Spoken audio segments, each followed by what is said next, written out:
Hello on this sunny Friday afternoon in London, and hello to all of you that are joining us from around the world. Hope it's sunny wherever you are.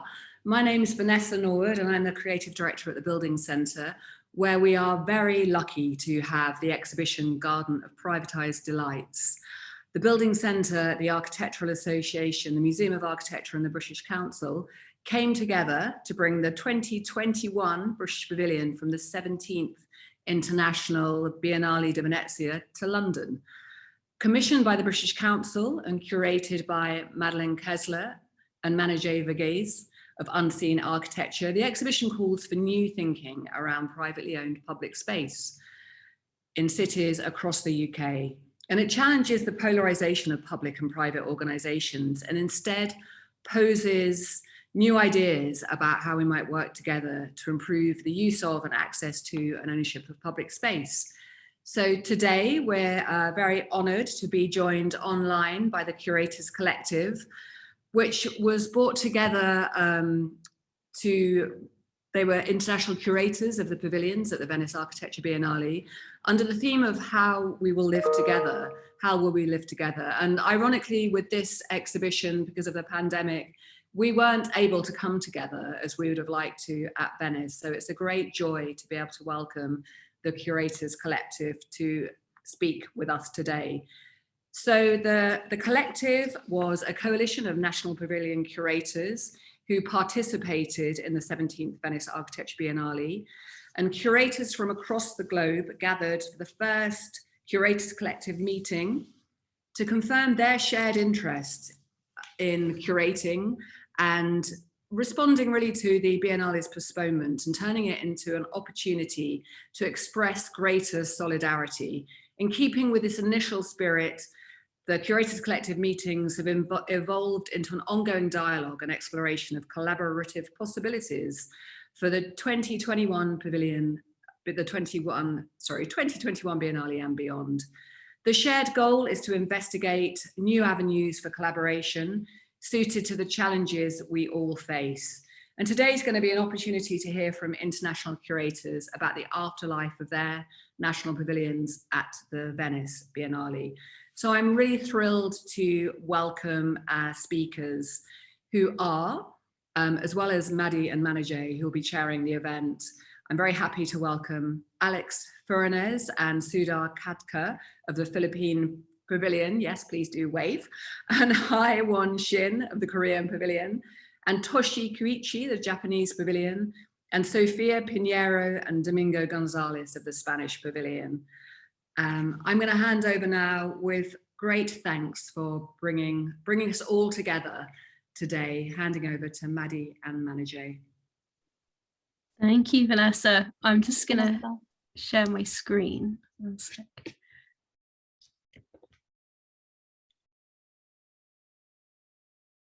Great, hopefully you can all see that now. So yeah, thank you very much for having us. We're really excited to be here with some of the curators from the Curators Collective, as Vanessa mentioned.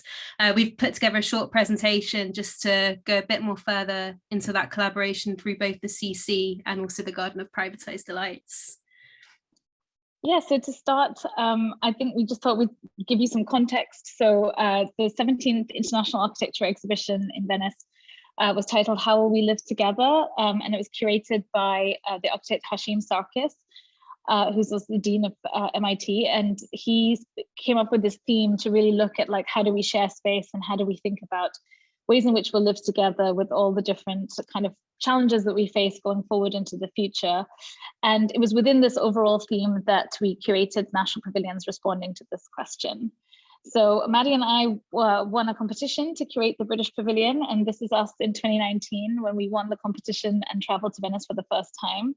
But little did we know what lay ahead. We're a lot younger than we look like right now, and our one-year project ended up becoming 3 years and counting, because as everyone knows, COVID hit and the Biennale got postponed first by a few months and then by a full year, opening finally in 2021.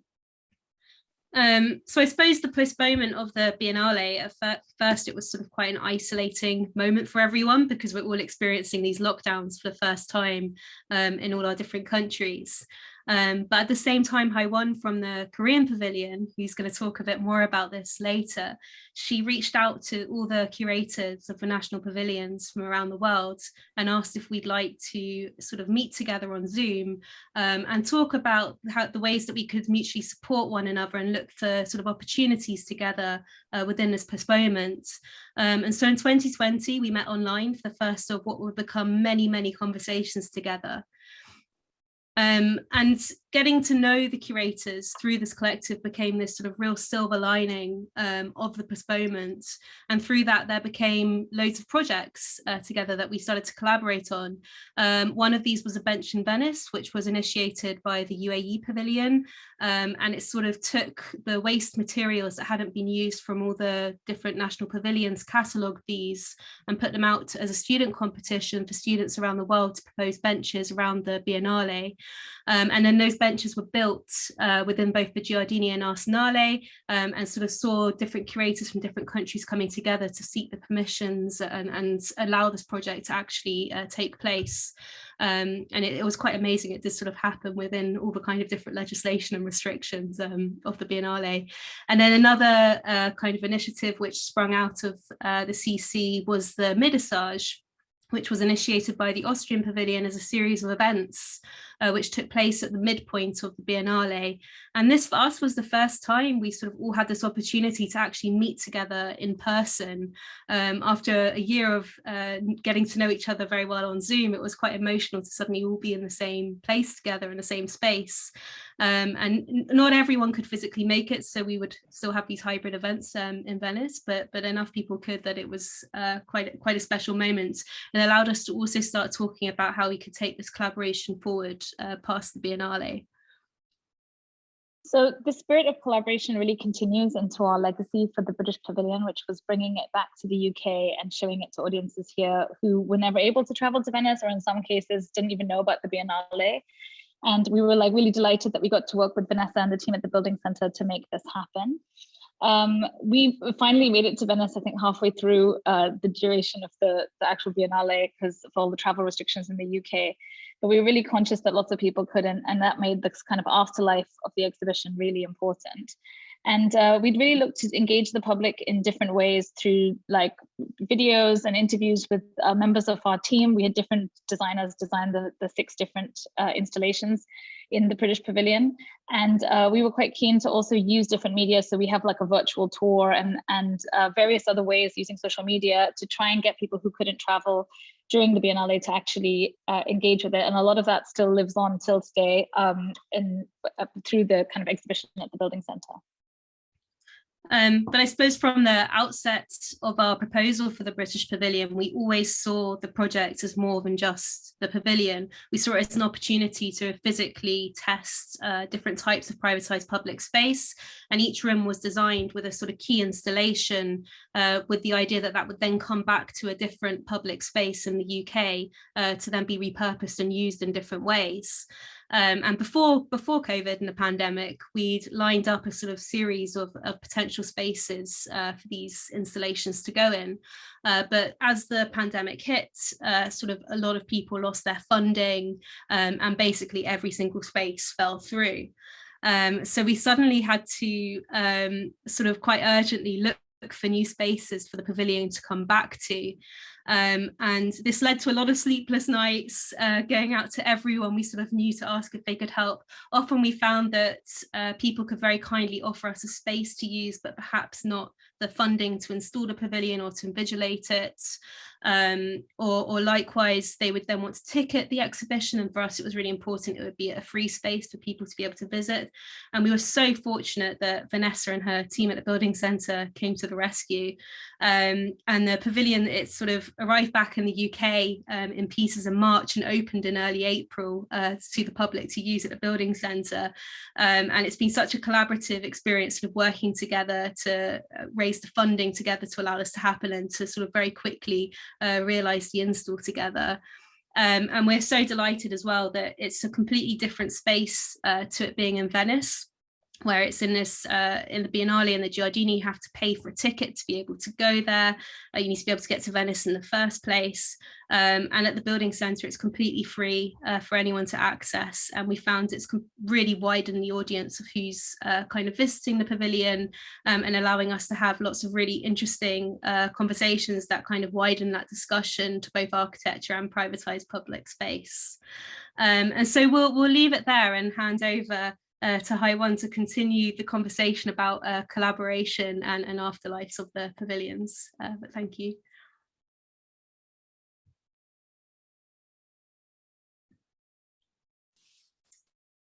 Yes, hello. I'm delighted to be together with the team of Curators Collective and all the curators of the National Pavilions. I am curator of the Korean Pavilion 2021. I have addressed the theme of how we will live together in the form of a school called a Future School compiled version, which you could see in the poster of this event that the image that we are gathering in as the Curators Collective, it was in the Korean Pavilion. It was amazing to be together in person of all the National Pavilion curators. And we had managed to be in contact with each other for almost more than a year and a half, I think. And then finally to be together in person in Venice, but also after that, that we continued to actually discuss about, continuously addressing the issues of how we live together, in that sense that how can we still create this dialogue? And that's kind of the main also focus for me, to facilitate and to connect to everyone, that we can continuously discover and to hear each other's point of view, diverse points of reflections, also initiatives, and to be in support, but also to acknowledges the diversity. And this is where my personal experience, and also as a participants of the Future School, which was composed of more than 200 participants to create the school during that 6 months. And I think the aftermath, I don't know whether, could I share the screen briefly?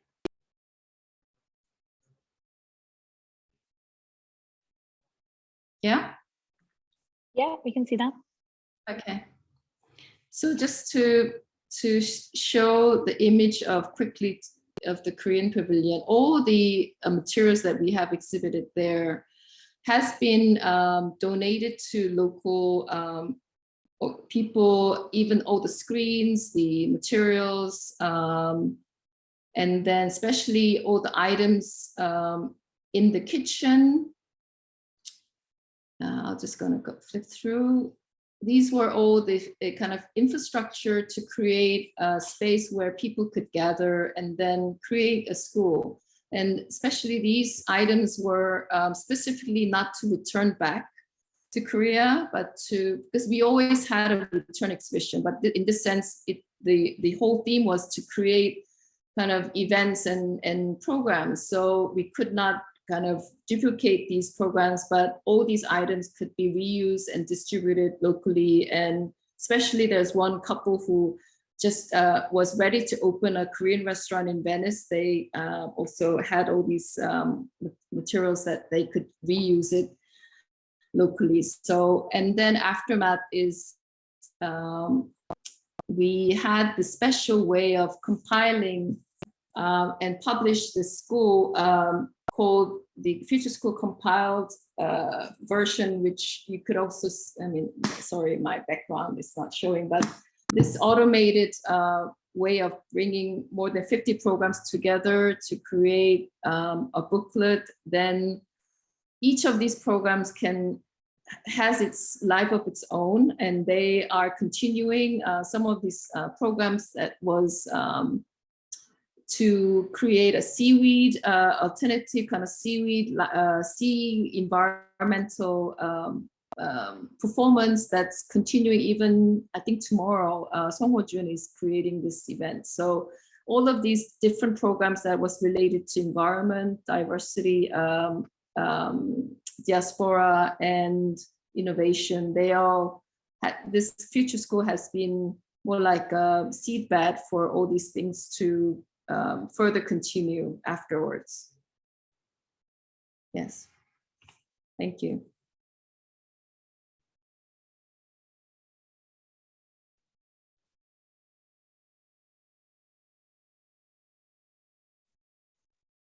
Great. Thank you, Hyoan. I think Alex and Sudha Yeah, will present next. next about the Philippines Pavilion. My video stopped though. Really? Yeah. Okay. Okay, I'll start. Try to see if we get it to work. Okay.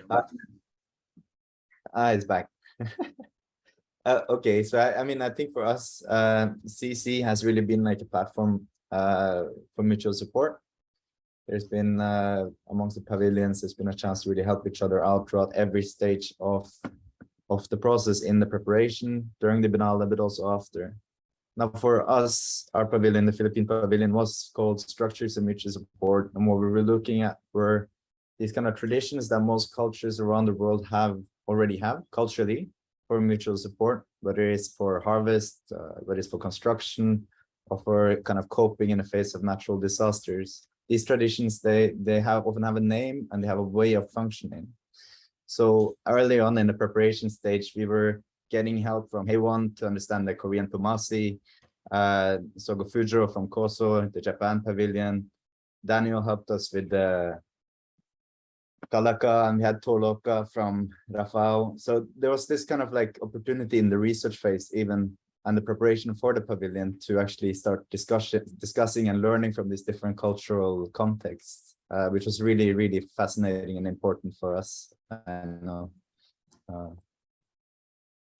So just to give a brief background also, the project that we did or presented in order to sort of understand and explore these ideas of mutual support a bit more in the Philippine context, it's called Bayanihan.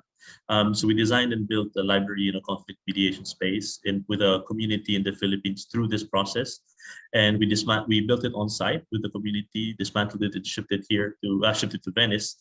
And within that space, we were able to hold also some of the events of the CC. As you can see here, the image in the middle shows the Midisaj event where we had our opening in the pavilion. And it was a great space for us to be able to have that opportunity to come together during this period. And at the moment, we dismantled that building. It's now shipped back to the Philippines. And we are in the process of starting construction in about 2 or 3 weeks. So hopefully we're going to build it back and give it back to the community.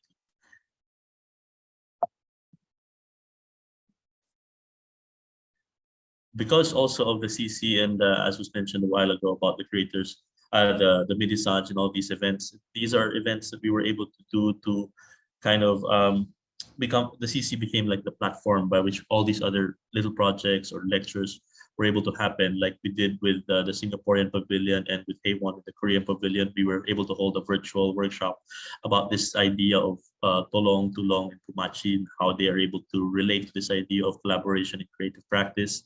We also were able to, of course, have a lecture with Manny J and Maddie in the AA, as well as we were also able to organize a few events with the CC themselves, trying to understand the common topics and common threads of ideas that we all had. And sort of these became the breeding ground for all these future projects that we're now exploring still. Another aspect is also that this collaboration has generated more projects and collaborations. Sudha and I, we've been working on building this community center in Oslo for the past 4 years, which finished just before Christmas. But together with Toshi and Koso and Ryoko and the Japanese Pavilion, we're now also reassembling the Japanese Pavilion or the structures of the Japanese house next to this community house as an extension to it. And that will become an art space that's going to open later this year, which is very exciting. So we have both Koso and Ryoko came to Oslo. We have been running workshops with the community to kind of also understand how this Japanese house can become an interesting cultural space with our community here in Norway. You wanna do this one, Go for it. Yeah, no, go for it, Alex. It's fine. Another project that we're working on with Nasios and Era, as well as Paulo Saide. Nasios and Era did the Cyprus Pavilion, and now we're developing this kind of proposal to expand on creating spaces where we can address questions about what kind of knowledge that we store and what kind of knowledge we distribute. So we're developing this kind of question of small mini libraries around the world. And this is connected to this act or this law in the Philippines, which I came across when we did the Philippine Pavilion, where every small municipality has the right to and the funds to build a small library. So these libraries or these kind of programs and building, this is kind of project, we call it Libraries for All, that's going to develop starting, I think, 2023. Yeah. So these are some of the kind of projects and also discussions that have been shooting out from these collaborations. Yeah.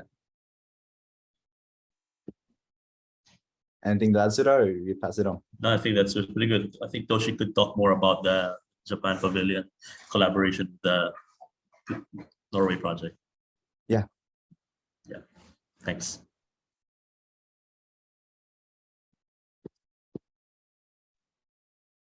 Thank you both. Toshi, I think, is going to talk next. Okay. Hello, can everybody hear me? Yes. Yes. Okay, good. Now I'm going to share my screen. Hold on a second. Okay. So I'm Toshi, a participating architect of the Japanese Pavilion of 2021, and then I'm actually, as I said, participating architect and not a curator, of the project, but I participated, to the competition which CC organized, and as I was involved, within, the during process of the competition, there were also many architects and people, around, curators, and then it was a real pleasure, to be involved, with this CC process, and then it was a real communication platform, for me and for all those architects, who were involved, with CC events. And now I would like to introduce, the Japanese Pavilion, and then this website, is the project website of ours. And then quickly, showing, what was, the Japanese, Pavilion was about. So simply, our pavilion was we focused onto one very ordinary, Japanese building, which, we called, Takamiza House. And then it was actually this, as diagram shows, it was built in 1954. And then we found, that house when we started, this, pavilion project to move to Venice, and then reconstructed, as an exhibition venue. And then, as you can see, the house is something like this. It's a very, normal, ordinary house, but it was representing, many, in many sense, the very Japanese culture and society, and the evolving, history of architecture in normal society, and how, the Japanese society was developing, architecture. And then now we disassemble them, and then, put it into, the container, and then, shipped it, and then it arrived, to the Biennale site, and then we made such, exhibition within, the time of, Biennale.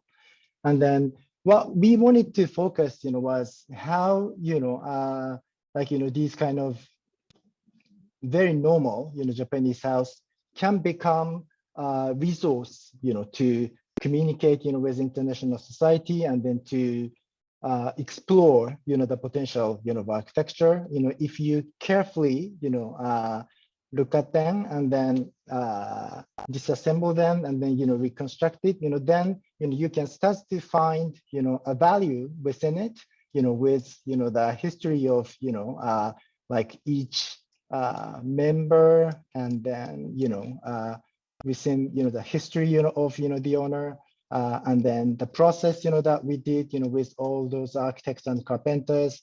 So all those people, who were involved, was naturally generating, the value, as a architecture. And then we wanted to explore, even further how, like even after Biennale, not to waste, those, materials that we brought in, from Japan all the way to Venice, and then, to find even afterlife, Biennale. And then we luckily, as everybody, had been talking, by participating, to this, Curators Collective, we met, all those, fascinating people. And then Alex, as he introduced, he found this, project in Sletloka, which is here, in Oslo. And then, so, this house was traveling from all the way from Tokyo to Venice, and then now finally, into, Sletloka, which, is here. And then, no, not this one, to here, which, is this kind of, again, the very, how do I say, ordinary, maybe scenery, within Norway, but having, this kind of Japanese house, gets built into, this, we are really excited, to see, how, those meeting of, Japanese and, Philippine and, Norwegian, culture, gets melting to, architecture. And then quickly, showing, well, the project outline.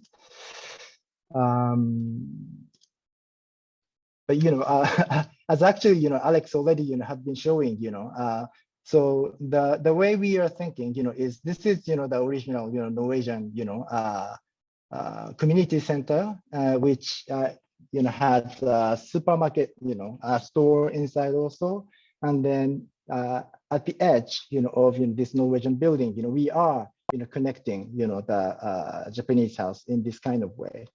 And then quickly, maybe, yeah, this model, maybe it's, good, but maybe in plan, something like this, which is basically, we gonna construct, the new structure inside, but using, the Norwegian, recycling material. And then we're gonna somewhat clad, this new building, with, Norwegian, recycled material, with recycled, Japanese, Biennale structure. And then that, produces, the double facade, which, we are thinking to use, as a multi-gallery based, function, showing exhibition materials utilizing, these depths, between, to the structure. That is more or less, what we are exploring. And currently, as originally, it was a plan as a temporary, but for in the end, after workshop, people liked it, very much, so that they want it, as permanent. So we are trying to currently apply for, permission, as permanent, building. And then, yeah, Alex, maybe can talk a bit more in the discussion phase afterwards. Yeah, sorry, a lot of information, so maybe it took me too much time, but yeah, that's it for now.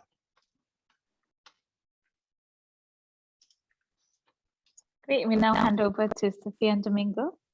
Okay, we are going to share our screen also. But well, while we're at it, thank you everybody for joining. Thank you to the British Pavilion Curators for inviting us. Thanks to all my colleagues for joining, and to Harriet and Vanessa also. It's good to see you all. Well, in the specific case of the Spanish Pavilion, the afterlife has taken the shape of a new adapted version of the Venetian exhibition and the prospect for some events we are still working on at the moment. Our project emerged directly from the question that Hashim posed back in 2019 already. We thought we needed to really expand the way we think. We couldn't answer with a well-known statement, as the forms of facing architecture we regularly use are not perfected to provide a better future for everyone. We were only sure that there is not a fixed path, that there were no certainties, hence our title, Uncertainty. Traditionally, the Spanish Pavilion at Venice is a showroom of good practices, and so we were asked to search for architects and teams that would properly impersonate this good architectural Spanish brand. Really, like that, like a brand. But in line with what I've just said, if we keep on showcasing the same very recognized teams, as excellent as they are, we will keep on doing the same. It's not that it's bad architecture, but it's just not good enough for everybody. We search for different kinds of teams, projects of architecture that are not always even recognized as such, at least in Spain, where we have this very visual culture. Projects that have a different way of facing the issues at hand, usually incorporating strategies from other fields, and above all, projects that provided a positive social impact. Because we are not certain of how, but if we're going to live together in a better way, we have to change the way we think and act around our professional field. This project was developed in Tenerife, which is where the four of us live. There's just Domingo and I here, but we were a team of four. We feel like the peripheral context of the islands transpired into our concept, not only in our searching for practices that move in the limits of architecture, but also because our field is not highly valued here. There are many problems. This is an overbuilt, overpopulated place where the touristic industry is exploiting the land but taking away the benefits, and where after the big economic collapse we lived through the end of the 2000s, everybody blames the so-called industry of concrete. That's why we felt not only some pride, but also the need to take the exhibition here first, to tell our own version of the story, because the society needs to get in touch with good practices and to understand architecture as a positive agent for change. It's also the first time that a Biennale Pavilion project from Spain comes to the Canary Islands, and we felt it was due also. In these past 6 months, the exhibition has evolved, taking into account all of what I've just said. We wanted a more practical and critic display. If in Venice we had this beautiful, attention-seeking, fun exhibition, now it is way more introspective. It is set in a darkened, monumental space, which becomes the ideal environment for the central piece to become even more ethereal, more uncertain than the previous one. This evolution wouldn't have been possible without the Biennale experience. We feel like the showcasing era is behind us, and the international exhibitions nowadays work as platforms for dialogue and bonding. What was supposed to be a competition turned out to be a kind of symposium, a shared brainstorming of new ways to address the future of our field. I think part of the blame of this great development is due to Hegon and her hard work setting and maintaining the Curators Collective. Also, I think it wasn't a classic format Biennale that showcases beautiful buildings and urban developments, but new ideas and solutions to our shared conviviality agenda. Even the awards of the exhibition were also in line with this approach, valuing the real contribution of the awarded pavilions projects. It seems that the jury wanted to encourage us to get down to work. We would like to finish addressing that we feel this approach to the Biennale itself as a thought-provoking, collaborative convention can really shape how we work, and so also the way we will live together. Thank you. Thank you so much, everyone. I think if we will turn our cameras on, Yeah, absolutely fascinating, and it's brilliant. I have to say, like, it's so nice to all be back together again. But yeah, we're going to have a sort of short discussion now. Manager and I have a few questions to ask you guys, but also we'd love to hear from the audience online. If you've got any questions to pose to anyone, please type them in the chat box and we'll pass them on. So yeah, I think Manager is going to start with one. Yeah, it was so great to hear everyone reflect on their pavilions and also to reflect on this amazing thing that we all kind of, I guess, the support that came out of such a kind of difficult situation through the Curators Collective.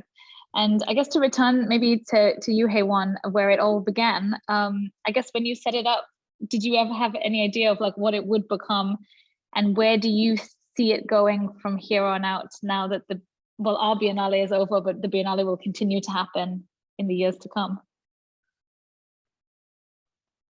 Thank you, Manager. I think this proves that today's event, hosted by the Building Center and then the British Pavilion, how it continues. This is an example of how it could continue, and how, Philippines Pavilion with Japan Pavilion, how the materials being reused to create this amazing architecture. And Sofia and Domingo's Spanish Pavilion, where they're curating the next Tenerife exhibition on site, and how that becomes a positive agent for change. That's another, this is like I think it's going to continue to the Seoul Biennale, and how we're going to find ways together again to create this change. So this is really, it's an amazing, it really needed courage for me to push the button to email to all these people that I have no idea how the reactions would be when I sent the first email out, but the response was so amazingly, immediately within a day, I had responses from 30 National Pavilion curators saying, great, we should gather, we should do something together at this time where everybody, and thanks to the situation where everybody had no place to go but locked down in their own place. So I guess it's harder now to gather, even at today's event. It's harder. The schedules are pretty busy, and everybody's having their own things. But I think during our time, it was really a special moment, a challenging. But I think we gained so much out of this whole process. And thank you so much for hosting today's event. I think we're also grateful that you actually pressed send on that initial email. As you say, easier said than done. And it has been incredible to sort of get to know everyone through this platform, and now obviously discover how we evolve it going forwards. I suppose Sofia and Domingo, from the outset, we were so impressed with how the Spanish Pavilion sort of involved so many practitioners, and how collaborative your kind of spirit behind your pavilion was. And that really felt like it extended into the CC. So for the Midasage, for example, the Spanish Pavilion, for those who weren't there, the Spanish Pavilion curators all organised these tours around Venice, so that everyone could see the pavilions of the national countries, which weren't just in the Arsenale and the Giardini. And those tours, they were really amazing because they kind of forced people to look at pavilions that they might not otherwise have looked at. And there was just so much kind of amazing content out there. And I suppose we're really interested in what you think the role is of international exhibitions in creating these conversations and dialogues around architecture, as well as global connections, and how we ensure we kind of include not just the kind of obvious suspects, but we really extend that collaboration out to everyone. Well, first of all, thank you for having us today here. We were just amazed about all the things that happened in Biennale. It was actually our first time in Biennale, even as spectators, right? Not just as curators. And I think Biennale is always a great place. Well, it's what it's made for, right? To showcase architecture around the world. And it has to be used like this, like showing other kinds of architecture. As Sofia told in our presentation, we came from a little land from Spain that is actually, the architecture that is going on here is mostly about building and building and building and building everything. So it was very great to see like every other kind of architecture that we have around, and it's not something that we like. It's not some kind of dream, but it's something that is possible to achieve, right? Every project that has been shown here and every project that was at Biennale was amazing in that way. So it's just, I think Biennale should keep in this line of work. It's just not showing like the highest, I don't know how to say, like pictorial architecture, right? The highest, the architecture that you see in every web page, or in every architectural web page, but also all these other kinds of architecture that actually helps people like further away from the main image of a building, right? So I don't know, our passing through Biennale really changed the way I think we experience everything. And it has to do with visiting everything and trying to even study it. But once again, that was a high one initiative. She really proposed it to me, and I wanted really to do it well for, you know, for the team. So I'm glad that you guys enjoyed that. I mean, the walks around the city in the next Biennale also, so we can follow this out. Yeah, I mean, having been on your tours, they were incredible, and like they really took the itinerary took in so many, not just amazing pavilions, but also some gondola rides and all sorts of things. So it was great. I guess for the next question, I mean, Alex and Sudha, unlike some of us who wanted to have a legacy but weren't clear about what that legacy might be, I think your project had the legacy kind of built into it from the outset, because in some ways, Venice was a sort of legacy project of the original structure that was built with the community. And then it now returns to that community again. But despite having this plan from the beginning, what were the challenges, do you think, of like kind of bringing it back, or planning this kind of wider lifespan of this itinerant pavilion moving like through huge expanses of the world? I mean, on a more practical sense, I think literally the challenges had to do with just the physical amount of work that needed to be done, and like the effort of having to ship something so in a way massive across the world and back. So it was kind of difficult to also communicate sort of like those practical things about like how you detail the joinery and everything to be able to create something that could be easily dismantled and reassembled and be built by, well, unskilled labor in the Philippines, and then sort of like these contractors in Venice who are really just rushing to get the thing built. And then now it's back in the Philippines, and we're gonna start this process again. We're trying to do that. So definitely the effort was a big challenge, but I think beyond that, maybe the bigger challenge had to do with, of course, the pandemic, which everyone also had to deal with. And I think there's layers also of bureaucracy and within our own pavilion setup that required certain things to be done in a particular way, which made it a bit difficult to get the thing done. But we had all the support that was possible from our pavilion. We were happy that you were able to do so, and now looking forward to building it back. Yeah, I think often like these ideas, they sound really lovely, but then the reality of achieving them, there's so much behind it to like get them to actually work. It's quite amazing, and it's really interesting to hear about those different challenges that you have to go through. And I suppose sort of extending on that, Toshi, it was brilliant to hear more about the Japanese Pavilion and how it's this deconstructed wooden house that you've catalogued, and how the legacy of that has sort of really evolved through the Curators Collective, where sort of Alex and Sudha have been working with you to realise it back in Norway.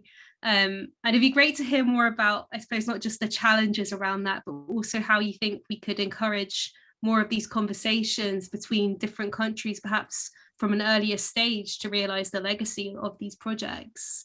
How your actual conversations came about in the first place, and how in the future you might be able to impart knowledge to other curators to make those conversations happen. So since originally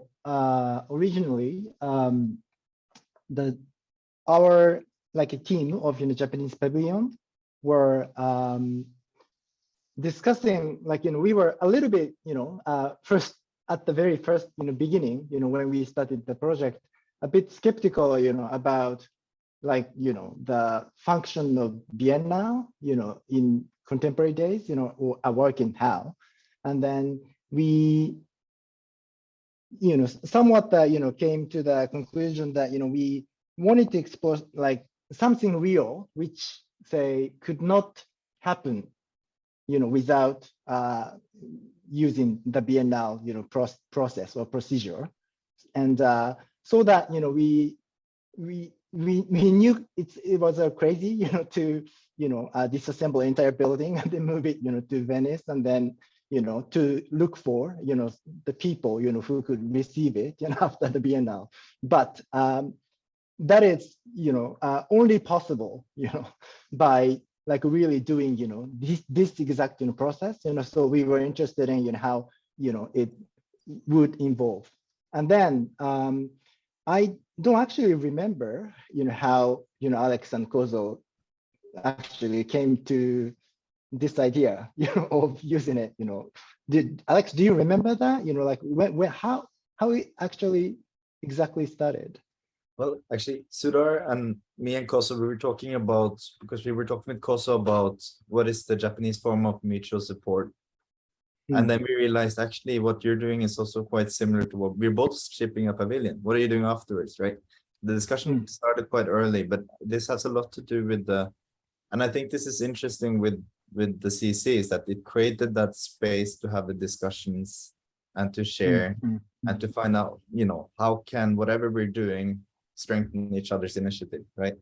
So I don't think this is not normal for any Biennale from before, but having that space in the preparation. So I think, we had that space in the preparation, because with the postponement, we had about a year extra to talk to each other and plan out and do these things. Then during the Biennale, in terms of shipping also, all the kind of stress of getting our pavilions there and what happens and what are the limitations and issues. And then afterwards, right? So there's this kind of having this platform, that was what they did for us in Kosovo. And yeah. So so that was, how it happened, but that, I felt also, the Curators Collective made Biennale not as a place like, of a showcase, but more like, place as a testing field, of idea. And then somewhat, it became more casual, for everybody, to participate and then to try something. And that was, something amazing, which, Curators Collective, realized, I think. Yeah, definitely. I think so there's a few questions from the audience, so maybe we can open that up. So I'll ask one, and then Maddie, if that's the one that's in the chat, maybe. So one of the questions is to everybody really about what have you learned from the Curators Collective that you would pass on to the curators of the next Architecture Biennale in 2023. So what was like the most formative thing that you wish you'd known or thought about before starting, or that you learned just through conversations with other members of the CC? Can anyone answer? Is that I would say that this is not a competition, or at least not anymore, right? Because you go with a setup in your mind, and this Biennale changed everything in that way, I guess. Try to scare us, like, no, everything is going to be so competitive, you won't get help from anybody. You have to build your pavilion with the doors closed. But this was not anymore like this when we started. I think that's the main thing, that Biennale isn't a competition between countries anymore. It's just a place to work together, like finding wonderful solutions like the Japanese with the Philippines Pavilion, things like that. Since the thing that I take from Biennale is that it's not a competition anymore. It's a place for sharing.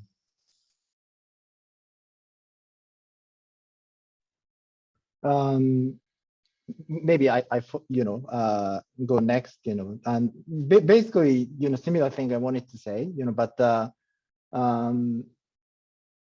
if I don't know, would like to expect, something, in the next, Biennale, is it was like, for us, because of pandemic, we took like one more year, right? Basically, than normal, Biennale. And then that was to a certain degree terrible, but it was actually great also, to be able to communicate and then, prepare, for many things. And then maybe, people can be a bit more, I don't know, challenging about timeline also, like, to utilize time how, and then, yeah, do communication, within using, time, is maybe a key point, to make Biennale more interesting and challenging, probably. Definitely. Alex and Siva or Heywan, do you want to add anything? I'd like to add, like, I think one thing you really need to get to know is to understand that everyone is in the same boat. I think everyone has pressured timelines, everyone has, challenges of budget and things like that. But, there is strength in getting to know your neighbors and communities around us, and forming that, I think, is really the strength of, there's more that we can achieve if we are able to find the strength in others also, and sort of like do something that we can, achieve more together, I think. So.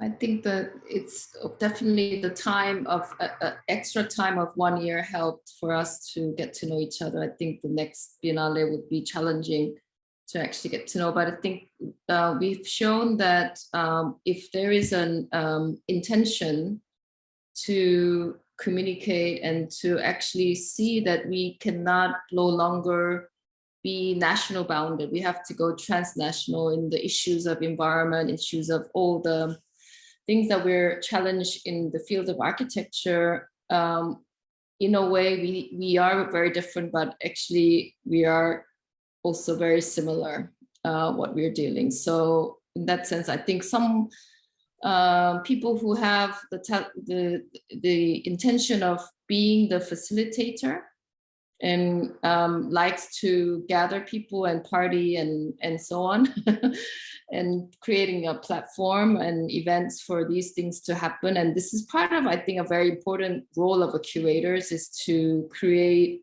kind of these events that create sparks and other seeds of things to catalyst for the next things to come. And that's something, so we don't have to appear in every part of this, but within that, kind of the seed becomes the next something else. So we did, next part of the Curators Collective, we don't have to appear, but the new generation of curators will come and create this kind of similar spark and exchanges. I think that idea of tackling the wider global issues all together as a collective, that really feeds us on actually quite nicely as well. So the next question from Ran Boydell in the audience, which is, how can cultural and creative events like this help raise awareness of sustainability and climate change in the built environments? I don't know if you want to continue maybe a bit on that, Heywan. I think we do, we are bombarded with these issues of global solidarity, environmental awareness, and all this. I think the problem was, we think that this is something that we cannot individually tackle, but actually we are showing as a Curators Collective, everybody just logging in and participating. Like Sophia, she's been participating along throughout the whole Curators Collective meeting, and she was always present and listening, would not say a word until there was some suggestion like, okay, let's do something, right? But that participation of just attending the meeting and listening, that's also an action. So I think that initiative has to follow up with actions, even if it's a small thing like, okay, we're going to write an email or we're going to connect. So that will create the change. Of course, it's ideal, but I think we kind of shown in our own ways that this is possible in the platforms such as the Biennale, especially in Venice, where, more than 65 national kind of institutions come together, and we're borrowing that kind of very unique foundation, but creating another layer using that platform. Yeah, I think it was quite amazing how the CC sort of makes space for everyone to participate in different ways.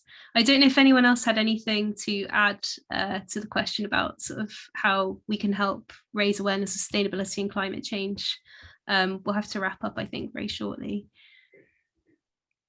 I think that does seem a very good place to wrap up. And I just want to hop in online and just say a really big thank you to you all in the Curators Collective for sharing the amazing work that you did and that collaborative feeling. To quote Domingo, you said that the Biennale was a place for sharing, and I think you've shown that the Curators Collective can continue that sharing and show the positive power of architecture as a transformative force for good. So I think it's very, very joyous to see what you've been doing.